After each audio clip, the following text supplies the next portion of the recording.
Hey, folks, I see, yep, all the participants are being added now. Hey, folks, thanks for joining the TCI community webinar.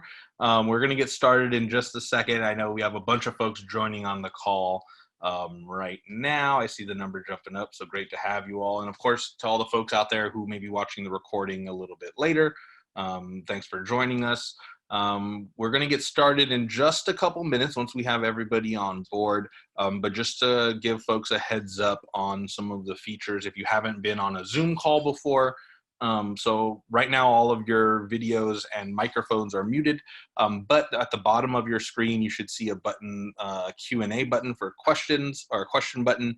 If you do have a question, click that button and you'll be able to drop your question into the question box, and we'll be getting to that at the end of the call when we go to the Q&A portion.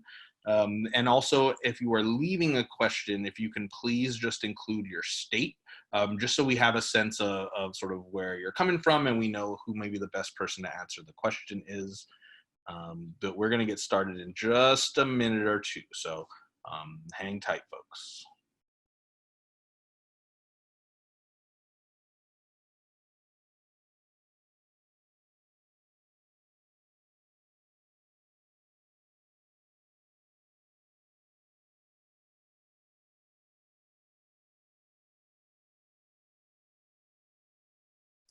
And to the new folks that are just hopping on the call, if you want to just hang tight, we're going to get started in just a second, but welcome to the TCI community webinar. Thanks for joining us.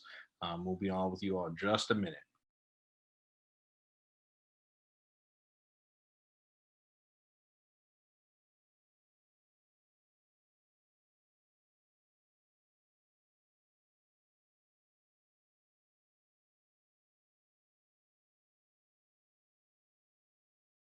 We're just going to give it one more minute before we get started, but thanks for hanging tight, folks. Again, this is the TCI community webinar. We'll be on with you in just a minute.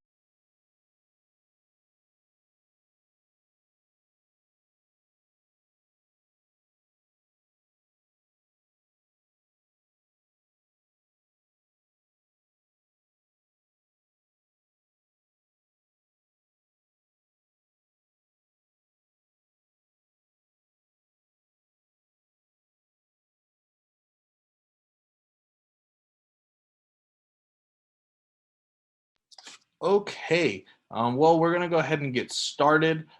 Thanks again for everybody who is joining us on this call live, and for anybody who may be watching the call at a later point.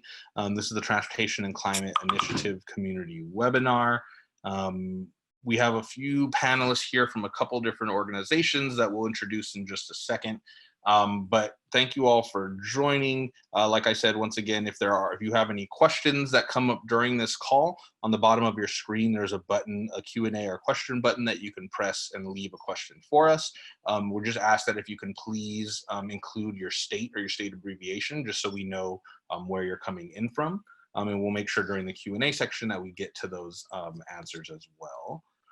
But we're going to go ahead and get started. So I'm going to go ahead and actually, if anybody has any issues as far as technical end, so if you can't hear something or if you need us to slow down, etc., please leave that in the question box and we'll make sure that we catch that as well. So I'm going to go ahead and share my screen. And we're going to go ahead and get started. So once this opens, present. So welcome again to the Transportation and Climate Initiative Community Webinar.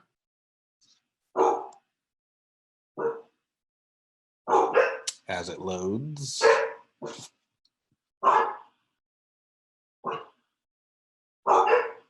Give it just a sec. Perfect. Oop. Yeah, there you go. So the Transportation and Climate Initiative Community Webinar.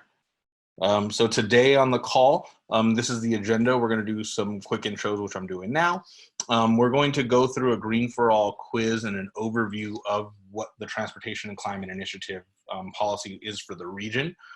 We have 3 guests joining us as panelists today. We have Tony Trolas from Transport Hartford.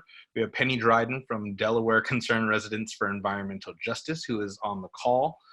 We have Josh Malloy from Pittsburghers for Public Transit. After the panelists speak about what's going on in those states specifically and some of the organizing work they've been doing and what the policy can mean for those states, we're going to go to the question and answer period. And then after that, we're actually going to walk through as a group through the comment period portal and then closing. So as we mentioned in the announcements for this, the state decision makers are actually taking public comment on this policy up through the end of this week on the 28th. And so this is going to be a chance for everybody on the call to join and leave a question and leave a comment for those decision makers around why they would like to see this coming through in an equitable way and what they're hoping to see out of this policy. So the first thing that we're going to do is we're actually going to take a short quiz. So the way that's going to work is you will see a poll option pop up in your on your screen. So Liz, actually, once I open this, Liz, would you be able to start the quiz once I get to that next question? Sure. Awesome. And so everybody, what's going to happen on your screens is you're going to see a poll pop up that's going to have a couple of questions that you can select from. So in your response to the poll, you can leave what you think the answer is. So we're going to see how much we all know about pollution and transportation. So let's begin. Well, my name is Mike, so I'm going to go ahead and drop that there. Okay, so the first question. True or false? Transportation is the largest source of carbon emissions in the US. So if everybody can go ahead and just make their selection from the questions on the screen.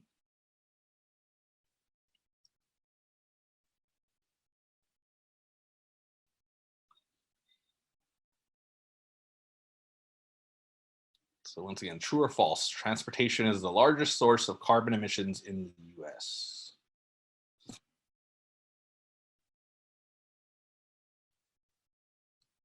Awesome. So the poll just closed. We actually had 16. So the 84% of the folks said true. So I'm going to go ahead and select true.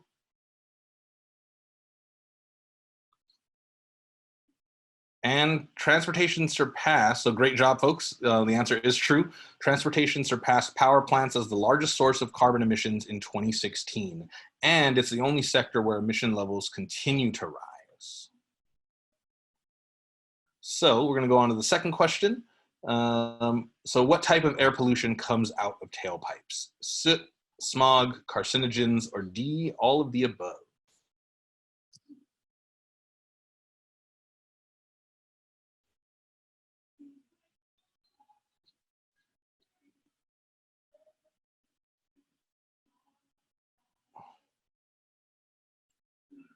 Okay, votes are coming in, votes are coming in. Once again, what type of air pollution comes out of tailpipes? Is that soot, smog, carcinogens, or all of the above? And we've gotten the results in from the poll. The 88% of you all said all of the above, so we're gonna go with that. And the correct answer was all of the above. So soot, smog, and carcinogens are emitted from gas and diesel-powered engines. Exposure to tailpipe exhaust can lead to respiratory illness, cardiovascular disease, low birth weights, and other pollution-related illnesses. So good answer on that, folks. On to the next question. Are low-income communities and communities of color, or especially Black, Latino, Asian communities, more or less likely to be exposed to tailpipe pollution?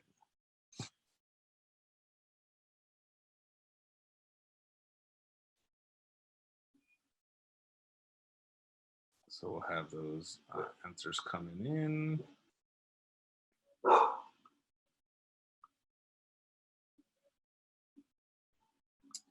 great. So 94% of y'all said more likely. So our low-income communities and communities of color more or less likely to be exposed. We're going to go with more likely. And that answer is correct. Low-income earners spend up to 30% of their paychecks on transportation costs. The average US household only spends 20% of their income on transportation costs, which is the second highest household expense after housing. So we can already see just from these couple questions that certain communities are being impacted more in different ways by transportation. So on to number 5, what percent of their budget do low income families pay for transportation? 20, 30, 40, or 50? If folks were looking at the last slide, they may have this. Yep, I see the answers coming in.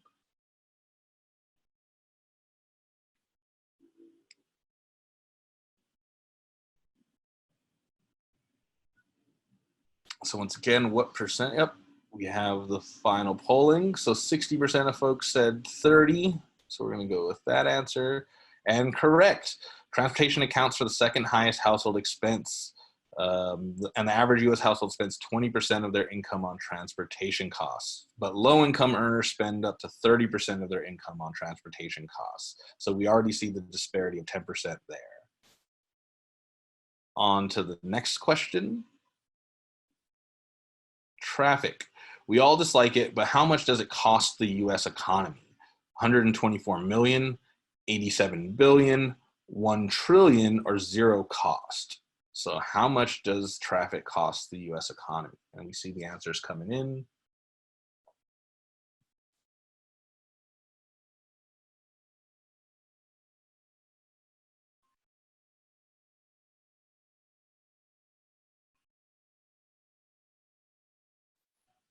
Once again, we all dislike traffic, but how much does it cost the economy? And 47%, so this one was pretty split in a few, but 47% said 87 billion. So we're going to go ahead with 87 billion. And that's correct. Traffic jams reportedly cost the US 87 billion in lost economic productivity in 2018, with Boston and Washington, D.C. cited as the worst offending cities. Time wasted sitting in traffic is time people are not working, spending money in the local economy, or enjoying time with their families, which might be the most important of those. So we're halfway through the poll. I would say that I'm feeling pretty good. We'll really appreciate the responses so far on this. On to the next question. So, what is a cap and invest policy? Cap carbon pollution and invest in clean solutions, put a cap at the end of your tailpipe to save money, or caps the number of vehicles on the road and invest in public transits. I see the answers sliding on in. So once again, what is a cap and invest policy? Cap carbon pollution and invest in clean solutions, put a cap at the end of your tailpipe to save money, or cap the number of vehicles on the road and invest in public transit. There you go, 89% went with cap carbon pollution and invest in clean solutions, so that's what we're gonna go with here. And the answer is A. A cap and invest policy limits how much carbon pollution can be emitted, requires companies to pay for pollution permits, and raises money that states can invest in the transition to a clean economy. And we're going to learn a little bit more about what that looks like with the Transportation and Climate Initiative as we go on. But on to the next question, and we're coming up towards the end now. So true or false, the Northeast and Mid-Atlantic region is currently designing a regional cap and invest program for transportation. True or false?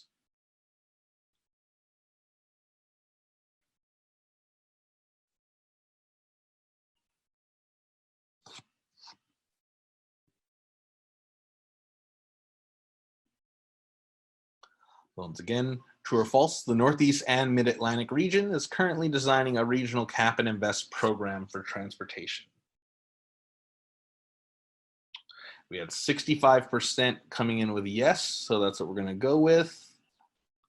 And the answer is true. States in the Northeast and Mid-Atlantic, from Maine to Virginia, are designing a regional program that would cap carbon pollution and use the money to invest in clean transportation solutions.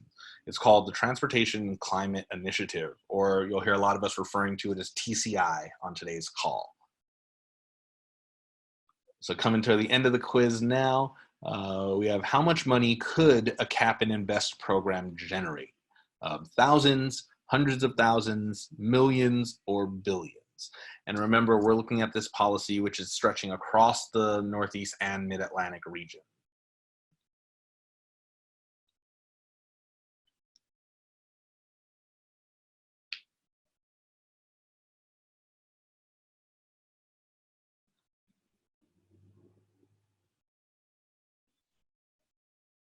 Okay, so we had 58% go with billions as the answer. And that's the correct answer. Estimates show this policy could generate up to $3 to $6 billion per year across the region, but a lot depends on how strong they make the program. And states are going to make a final decision soon. And that's exactly what we're going to be talking about today on the call. And now to the last question of the quiz. What types of projects could be funded with this money? Transitioning to zero emission school and transit buses, more public transit with new routes and increased frequency, dedicated bike lanes and safe sidewalks, installing public charging stations for electric vehicles, or E, all of the above. So what types of projects could be funded with this money?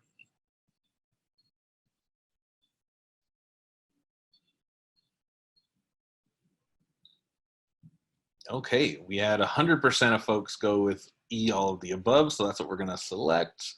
And that is the correct answer. It's time to upgrade to a truly modern transportation system designed to meet the needs of everyone. So I think you all did fantastic on this. I think you all got every single one right. So we're going to go ahead and give you a 9 out of 9. And we'll see the results here. 9 out of 9 questions right. The prize is that you're incredibly knowledgeable. And we know that there isn't one solution to climate change in building an equitable modern transportation system. And right now we have a real opportunity in the Northeast and the Mid-Atlantic.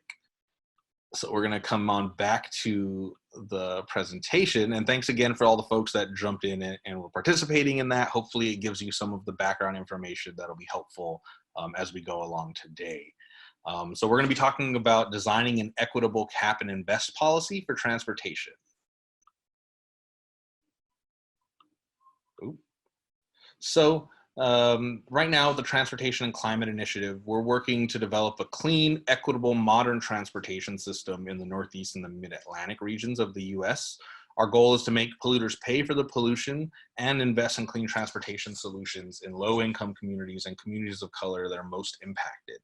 And you can see from the map here and the list of states that are involved, as well as Washington, D.C. So I know we have folks in here from a number of these states represented on this call, both on the panelists and from the attendees. So again, thank you very much for joining us on this call today.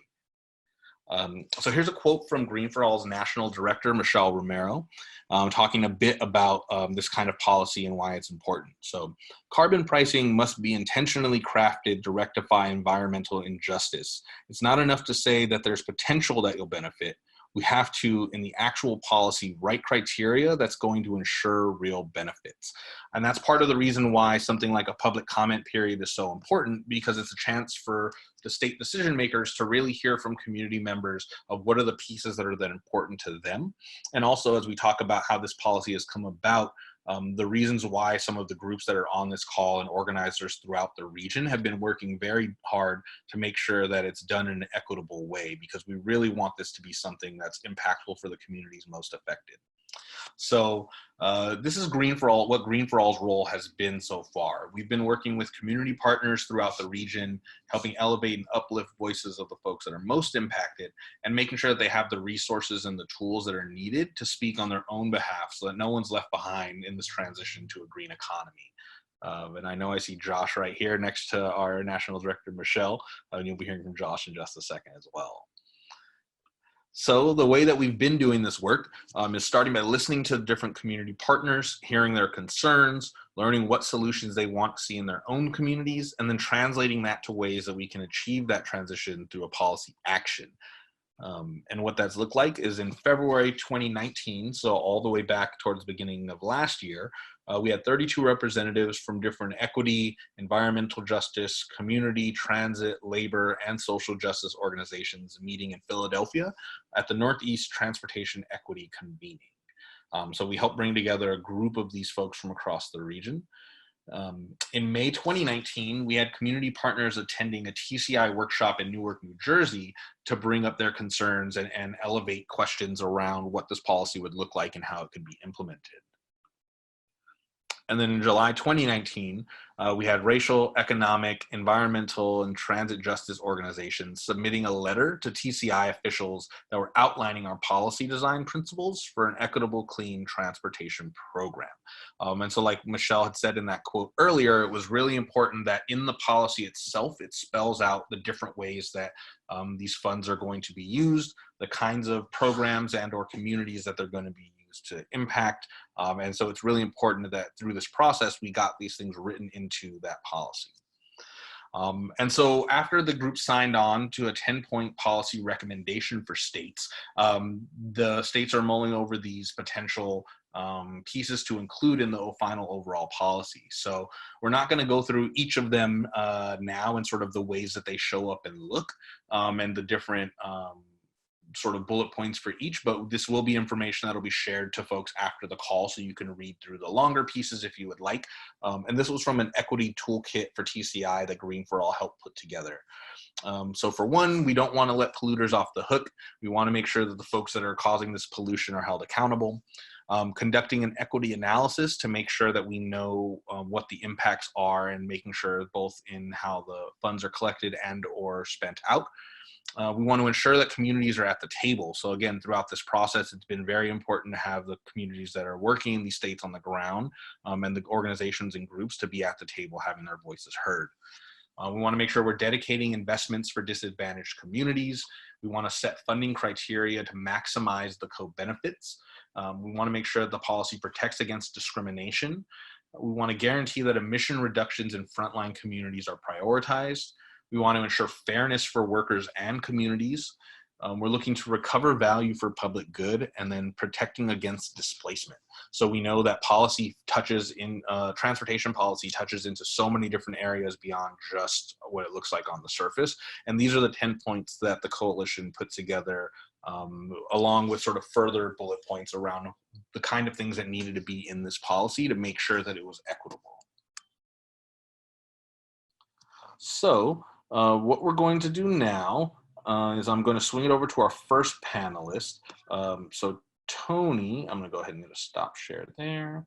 So we're going to swing it over to Tony Shirolis. Tony, if you want to maybe introduce yourself, and then the floor is yours to talk to the group. All right. You can hear me? Yep. Okay.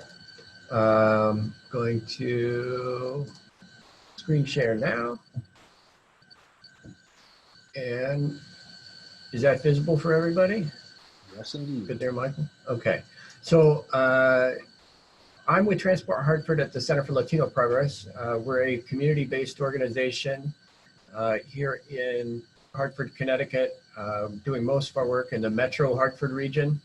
But with the Transportation and Climate Initiative, we're working with a coalition of organizations that are interested in reducing greenhouse gas emissions and pollution from our transportation sector for a variety of different reasons, and coming at it from those different directions. So I've got that a quick snapshot of that coalition up on the screen now. And if anybody's on the call from another organization in Connecticut that wants to get involved, let us know. And we'll hopefully get this information as slides and a recording out to folks afterwards, so that they can click on any links that they see in the presentation I did. So, and as a community-based organization with a social justice and community benefit mission and focus in a very diverse neighborhood, the particular neighborhood that the center is located in is heavily Latino. And we come at it from that direction. We talk a lot about mobility, jobs access, and improving our health outcomes for those that have suffered the greatest harm from our current car-centric and polluting transportation system. So just a quick snapshot. We talked about at the regional level that transportation is the largest contributor to greenhouse gas emissions. In Connecticut, it's 38%. At the national level, that's the majority of that is from light duty vehicles, so cars, trucks, SUVs, mostly personal transportation, low occupancy vehicle transportation. So with, you know, the larger frame is also reflected at the Connecticut level. One thing we like to do at the center is not assume that we know what people find important, but ask. So we did a statewide survey in October of 2019 and got responses from all across the state, and went and analyzed that data to better understand where people were at in their understanding of the Transportation and Climate Initiative, and what they felt was important, and if they even thought addressing greenhouse gas emissions was important in the first place. So in getting those survey responses back, the map of zip code survey locations is up on the screen. We got a pretty good idea of what Connecticut residents thought. They were very concerned, either very serious or catastrophic, if climate change was unchecked. The response back was 87%, thought it was either very serious or catastrophic. When we asked about the Transportation and Climate Initiative, even though half of the respondents knew nothing at all about the Transportation and Climate Initiative and this program that was in development, 82% either somewhat supported or strongly supported. So we thought that was a very positive response. The respondents also felt that the federal government and the state of Connecticut are currently doing too little to respond to climate change. So now this was a survey that we just sent out and shared very widely. It was not a strictly scientific survey, so there was some selection bias in who chose to take the survey. But it's also the folks that choose to take a survey are also very likely to be interested and advocates in the early phases of a program like this. So we thought it was still important.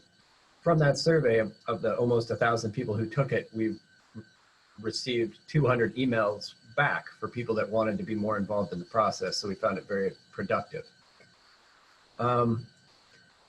Looking at the survey, we gave the survey takers a list of ways that revenue, that income from the Transportation and Climate Initiative auctions, credit auctions to fuel wholesalers, those revenues, we said, where do you support spending these revenues? And we were quite surprised or quite interested to see that in the top three, improving existing public transportation, buses, trains, dial-a-ride, and expanding public transportation and rail were in the top three. Number two was our active transportation improvement. So expanding and improving sidewalks and bike lanes to provide safe alternatives to driving. The thing that we found quite interesting was that the currently most popular way that our state government in Connecticut has been trying to address the emissions from our transportation sector, which is rebates from hybrid and electric vehicles, was 7th out of 10. It barely made the top 7 of the items that were potential ways to invest these revenues to reduce greenhouse gas emissions. It still made the list, and it was well supported. It just was not as highly supported as transit and active transportation. We wouldn't have known that if we hadn't done this survey. And we also realized that survey did not reach all of the interested demographics that we thought were important to share the message with. So we went forward with at this point we've done 4 public events where we've had like signboard type sticker voting, and taken the results from that to see if we got different priorities for where people thought it was the most important to spend these Transportation and Climate Initiative revenues. The interesting result difference from the in-person public meeting voting, which was quite a bit more diverse than the online voting, was that the item to direct funds to communities that are disproportionately affected by air pollution and climate change came into the top 7. It was currently not in the online voting. It was not in the top 7. So that difference was notable in the in-person voting. And I think this is a really interesting way to bring that type of transportation and climate initiative community engagement to public meetings. And if anybody wants to borrow this approach, I can send you the files to print up some poster boards. All you need is a bunch of stickers, removable stickers from an office store. We also wanted to ask the question when we did this survey about how important was dedicating investments to environmental justice, equity, and disproportionate pollution exposure. 67% of the people who took that survey were in support of dedicating a percentage. Another 15% went even further and thought that it should only be environmental justice investments. There was also a question we had in there about whether or not the evaluation of greenhouse gas emission reduction should consider life cycle emissions, or if it was okay to only consider on-road emissions when making the investments. That feels like a complicated question, but it can relatively easily be explained that a motor vehicle's on-road emissions are the ones that come out of the tailpipe. The life cycle emissions include a motor vehicle's raw material mining and the manufacturing costs. For a gasoline-powered vehicle, that's around half of the lifetime emissions is in the production of that vehicle. So only half of the emissions are what come out of the tailpipe for something that's a gasoline-powered car. So we saw some pretty strong support for considering life cycle emissions, not just on-road emissions.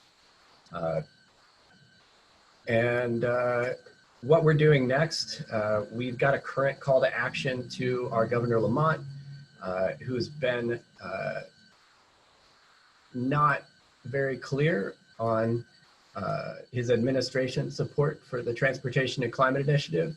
He's been rather tied up in a interstate tolls debate, and we're hoping that we can catch a good bit more of his attention in the 2020 efforts here. And we are also working on a joint sign-on letter with our coalition and other organizations. So those links will come out after this web meeting. We're also working on a series of articles and op-eds across the state in different publications, online and in print. Anybody that's interested in writing an article can get in touch with me. If they're Connecticut, live in Connecticut or work in Connecticut. We're also working on an info session at the state capitol, which is another way that we're hoping to get more exposure and engagement from our governor and the state legislature on the issue. We also have we've had several coalition meetings already in 2020, and we are currently meeting for about a half-hour meeting once a week via web meeting and dial-in. And we're keeping an eye on 2020 transportation bills and opportunities to get enabling legislation that would help us move TCI forward in 2021. And the last thing I've got, and I think we'll be taking, is it questions at the end via chat, or should I catch them at the end of my talk right here, Michael? We'll circle back to questions at the very end. Okay, so we're watching our state legislation, and folks can reach out to me. If you've got your phone out, you could scan the QR code right now, and we'll link you up to the meetings and the coalition. So lots of good stuff going on in Connecticut, and now that tolls are out of the way, we could spend more time and get more bandwidth with our local leaders and others working on transportation. Awesome. Thank you so much for that, Tony. And again, if folks do have questions that are coming up, feel free to drop them into the question box. We'll circle back around to them after the panelists are done with their time. So now we're on to the next one. We're going to swing it over to Penny. So Penny Dryden from Delaware, who's on the phone line with us. Penny, if you want to, let me unmute you. There you are. Penny, I will give the floor to you. Certainly. And Michael, thank you so much for inviting us to participate. As you stated, my name is Penny Dryden. I am the Executive Director of Community Housing and Empowerment Connections, Inc., which is a partner of the Delaware Concerned Residents for Environmental Justice. And I just want to start by saying we participated in the Wilmington convening of TCI and Philadelphia and I believe in Boston. And so we've been participating in this process, and we appreciate that because one of the principles and policy recommendations was that the inclusion of these fence line communities. And so we appreciate that and that the elected communities speak because the communities that I represent, they know best what their community needs. So we're very much in support of not of all of these policies and principles, but there are several of them, and I want to just highlight the community knows best, that the communities should be at the table at the very beginning of the process, the very first step. When you begin your conversations, find out what that community wants, and that's what we're seeking for Delaware, and that the state should directly communicate with the representatives of these communities. If investment funds come in, or if RFPs are being developed, that they should have some community folks at the table. And those dollars should go into those communities first to offset some of the burdens that they have been carrying for decades. And so the Newcastle County communities that I represent are along a Route 9 corridor, which has a major highway coming through it. There's a Delaware Memorial Bridge. There's the Port of Wilmington and several industrial facilities. So there's a lot of pollutants going on, trucks and transportation vehicles coming, bypassing people's homes. And so we have a major issue with transportation pollutants, and one of the major things that we're working on now is to develop a Newcastle County, Delaware community air monitoring network, because we don't know what's hitting our doorstep. So, and we want a project where the community can lead. And I think a sample of the project is going on now in California, and there's some success in that, and we want to certainly not reinvent the wheel, but use some of the successes from those programs in our community. And this TCI process can be helpful in that. And like I said, we might not can endorse every single thing, and that's with any partnership. You take on what's supportive of your initiative and your efforts, and you work on those together because there's a more impact in doing that. And so I don't want to delve into this any deeper. Only thing I say is that the community be engaged and participate from the onset and work through the processes, and any investments go back into those communities that are most impacted. Because we're working very hard in trying to educate residents in these low-income communities of color And that's an ongoing process. It takes lots of resources to get that done. We're working off of volunteers now, but volunteerism doesn't last forever. And so we're working on trying to build our capacity and get resources. But there are definitely parts of these policies that are recommended that we certainly support and can benefit from. So I will just stop there, Michael, and be happy to take on any questions in that regard. Awesome. Thank you so much, Penny. And again, for everybody that's on the call right now, you can go ahead and submit a question via the question button at the bottom of your screen. After our last panelist, we'll get around to the questions that are in the queue as well. So the last panelist we have today is Josh. Josh, if you want to go ahead and take the time, you can introduce yourself to the folks, and I'll give you your time now. Hello, everyone. My name is Josh Malloy. I'm from Pittsburghers for Public Transit. We are a transit advocacy organization in Pittsburgh, right in the name, which is in Western Pennsylvania. We do a lot of work around, of course, transit, but also housing, right to housing, and affordable housing, as well as climate, preventing climate change, or something like that, yeah. So we got involved with TCI back in, I believe it was 2019, like almost around this time last year. We went out to Philadelphia and talked about what we would want this cap and trade mechanism to look like, and ways that it would best benefit low-income people, or ways to ensure that it would best benefit impacted communities. Here in Pittsburgh, we have some of the worst air quality in the nation. And as Michael and as Tony said, it most affects people who, low-income Black and brown people. So PPT has always tried to figure out, ways to mitigate that, ways to change that.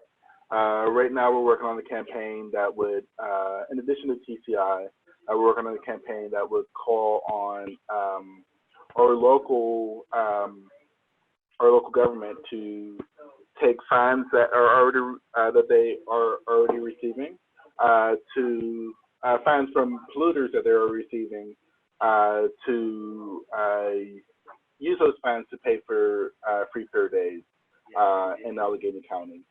But TCI, the work we've been doing around TCI is basically trying to gather consensus on how we want to implement this program, making sure that this is something that is a grassroots movement that can, basically the only way to ensure that, the right folks are being helped is if you talk to the right folks in the first place. So we're talking, having a bunch of grass level conversations to figure out what it is that people want. If it was up to PPT, we would say we want transit funding across the board. Pennsylvania is, because of its size, it could receive on the high end up to $1 billion from TCI, and on the low end, like I think $500 million. But if it was up to us, like I said, we would just be spending all of that money on public transportation. But there are things that people need outside of public transportation. In these affected communities, a lot of these neighborhoods aren't walkable. They just need stuff as simple as streetlights or paved sidewalks. They could use air monitor. Things I've heard is they could use air quality air monitors, and just a bunch of other stuff. So we're just working with folks to figure out what it is that they want, as well as a path to get this implemented on the state level. Right now, our Governor Tom Wolf, is everywhere where TCI is, but we would need our state legislation, I believe, to sign off on it. And Pennsylvania is a pretty purple state. Everything east of Pittsburgh and west of Philadelphia is pretty red. So people don't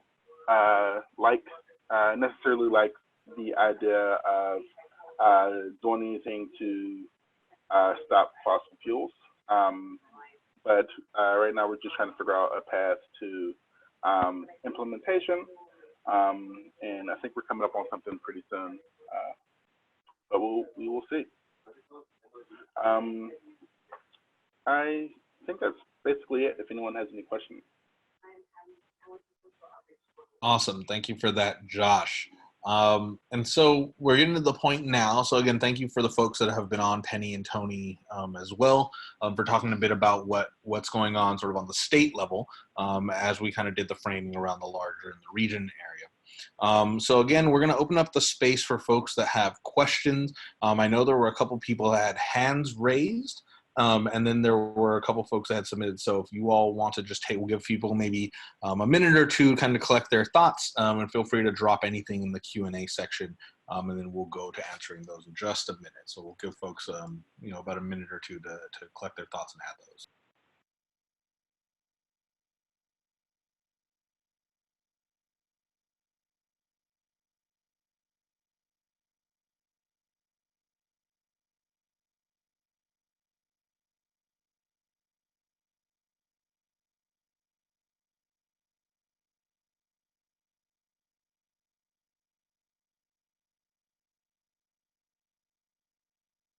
Okay, great.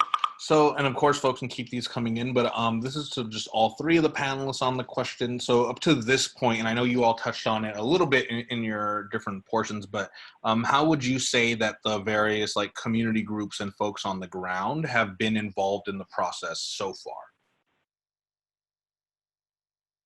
I can do a quick answer for Connecticut and the Hartford region. Our most widespread involvement at this point has been through the informational survey that we ran in October. The other ways that we have had some involvement with both organizations and individuals and residents has been we held several dinner networking and workshop / panel meetings. We try to do those in the evenings. We did some of those last year. I think the largest one we had 100 attendees, and some pretty fantastic roasted chicken. The other place that we had a lot of engagement on this topic and disproportionate pollution as well as reducing emissions was at our multimodal transit summit that was down in New Haven this year. The general communication, we do a lot of that via newsletter to our newsletter list, and then our coalition partners sharing similar information and those newsletter items about TCI with their networks. So we're hoping to continue with some of those meetings this year. I know Massachusetts has had a more institutional, their government side of things has been holding listening sessions. We haven't really seen that coming forward yet from our Department of Transportation or Environmental Protection Agency in Connecticut yet. We're hoping to see more of that this year. So that's a Connecticut update. Awesome. Thanks for that, Tony. Josh or Penny, anything to add for your states? Well, yeah, quite similar to what has already been shared, but we participated in the initial process. It's just providing input from the community, what the community needs were, what we would expect from a transportation policy, and find that some of them were actually incorporated into the policy. So our voices were heard. So we certainly appreciate that part of the process. And the other thing is that the information that comes from the TCI, that information is brought back to the community. We have monthly meetings and community meetings where a lot of that is shared. And people are receptive because they'd like to know that there's, national resources out there that can be offered and provided to them on the ground. So, yeah. So, Thanks for that, that's Penny. it. And then Josh, anything around Pennsylvania? Yeah. So there is a lot of work being done in Philadelphia. We are in western side of PA, Pittsburgh. We're still trying to do some coalition building around TCI. So far, we have brought this up in PBT's monthly meeting for the past 2 months talking about this. And I also talked to a bunch of organizations in the Mon Valley, which is probably meaningless to a lot of people here. Basically, we're still doing some coalition building in Pittsburgh, as well as talking to folks in Philadelphia about what their plans are for TCI. But yeah, mostly just a bunch of grassroots organizing as so far, but no big community meetings other than our monthly meeting where we get about 75 people. Wow. Well, no, it's interesting to see how the different states have gone about this in different ways, and the organizing on the ground has looked a little bit different for all of you as well. So the next thing is if any of you can go through, well, I guess the last bit is if you can just sort of list or name any of the things that, if this policy does go through the way you want to see it, what are some of maybe the specific projects that you're excited about, or the kinds of things that you're excited to see get funded?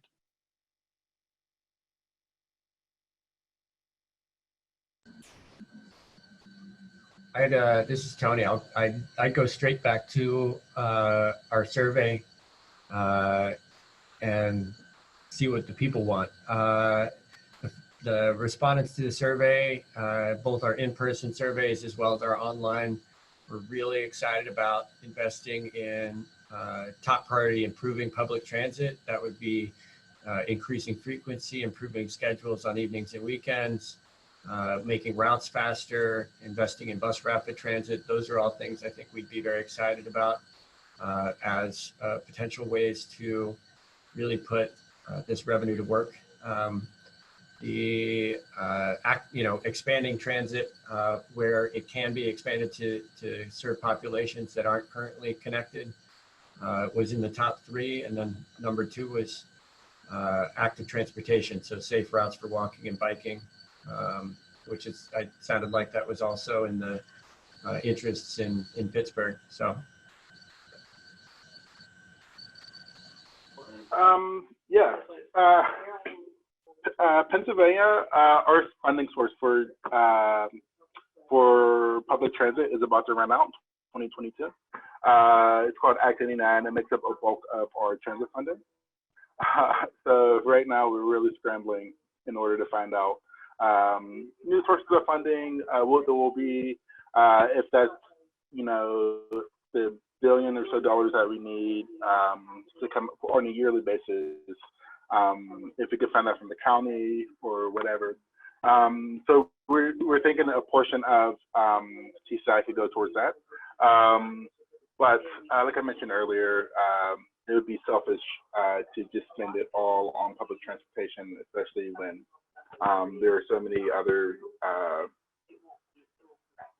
other things that could help mitigate the harm of pollution in these neighborhoods. But honestly, the most exciting thing for me would be to find a source for public transportation. But yeah. Awesome. And then Penny, anything in Delaware that you're particularly looking forward to possibly having funding via this policy?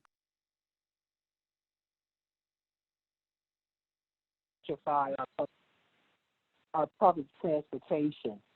But I think immediately what the community is asking for is a community-led air monitoring network, and to place these monitors in specific hot spots so they can have firsthand the police what pollutants are hitting their doorstep, and to make a better case with public officials and what funding, what should be funded, and also know what is polluting their area so that they can protect their health. There's lots of things, but I think the priority would go to first developing these community air monitoring networks in the hotspots areas of Delaware. Awesome. Thank you for that, Penny.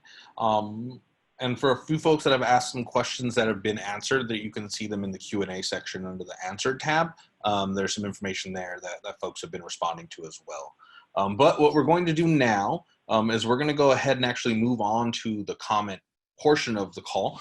So what we're going to do is I'm going to have my colleague Liz in the chat box to everybody drop a little bit of information. So for one, to make a comment, please click the link here. So it's greenforall.org/TCI comment. So I'm actually going to go ahead and share my screen. Okay, and so if you click that link that is now in the chat box, and I'll give everybody a second for that, it should open up to this page here, the Transportation and Climate Initiative website. And what we're going to do is we're going to scroll down so you can see some information here that talks a little bit about the policy design and how they're taking comments and what this is being used for. And then this is the actual portion that you're going to fill out. So we can all fill this out together on the call. So what we're going to do is you're going to leave your name, your email, your affiliation, job title, phone number, city, and state. And then if you look underneath as you're filling that information out, also in the chat box, Liz has dropped some sample comment that you can use. So you can feel free to either copy and paste. So I'm going to go ahead and fill this out myself. Michael Estrada at Dreamcore. So I'll put Boston there and the student.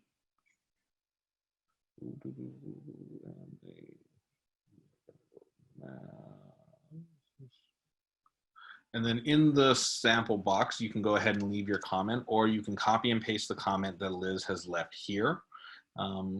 And for the folks that we have on the call that join via their phone, so I know there's a number of folks on here who are joined via phone that maybe can't access this while they're on this call. So we've set up a short code that what you can do is you can text the word comment, COMMENT, to the number 97483.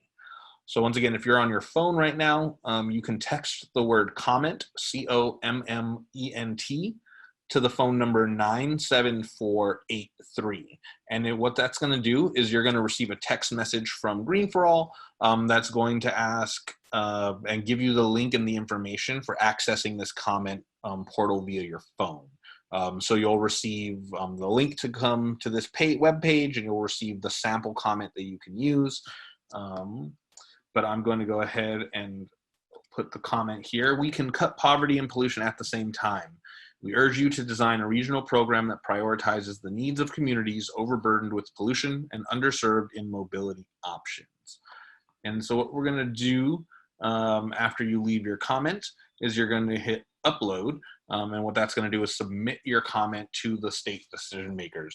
And once again, for the folks that are on the call, you can see here in the comment or in the chat box, there's the link that you can click that'll take you to the web page. There is a sample comment that you can copy or paste, or you can write your own based off of what you've heard on this call today, and leave it in this chat box and hit submit or upload. And then for anybody that's on the call using their mobile phone and needs to access it that way, you can text the word comment, COMMENT, to 97483. And what we'll do is we'll actually get you all the information that you need to leave your comment via your mobile device. So what I'm going to do now is hit the upload button and submit my comment there. Oops. And I'm going to stop my share and come back to the group room.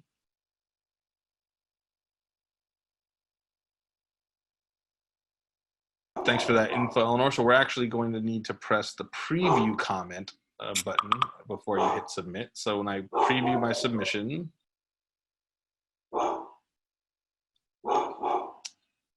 please review your comment submission. Your submission is not complete until you press the submit button. So when you come down to the bottom, you'll press submit, and then your comment has now officially been sent in. And you'll see your thank you information here from them. And once again, if everybody can go ahead and just check the chat box, and you can see the link to the comment portal. You can see the sample comment that you can go ahead and share.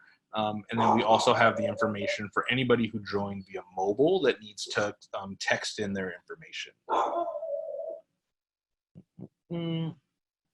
And once again, you're going to want to make sure that you press the preview your submission and then the upload button to finalize your comment. So if we doesn't look like we have any more questions in the space, and hopefully again you all are walking through and leaving your comments as we speak. But Liz, if I can swing it over to you, if you want to just maybe let folks know what they should expect to be coming to their inbox following this call, what our follow-up will be with them. Sure. Hey folks, thank you all so much for taking the time today to join with us. You'll look out for an email from me that'll let you know, we'll have the recording, we'll have the slides. Tony's slides had a lot of links, so we'll make sure to get that out to you all to make sure that you all know what to do. And we'll also have ways to share this out to your community and folks that are interested in taking action. So know that this won't be the last time you'll be hearing from us, but we're excited to be having you all join in and support us in making sure that this program is equitable and centers those that are hit first and worst. So thank you all so much. Awesome. Thank you so much, Liz. And thanks again to the panelists that were on with us today, Penny Dryden, Josh Malloy, and Tony Chirolas. Thank you to everybody who's joined the call here. And again, thanks for the folks that are maybe watching this after the fact. Once again, the comment period is open this week, so it's really important that you get these in. And like we said, be on the lookout from some communication from us following this call. And with that, Do I have time for? we'll go ahead and we look forward to being in touch soon. You all have a great rest of your evening. Yeah.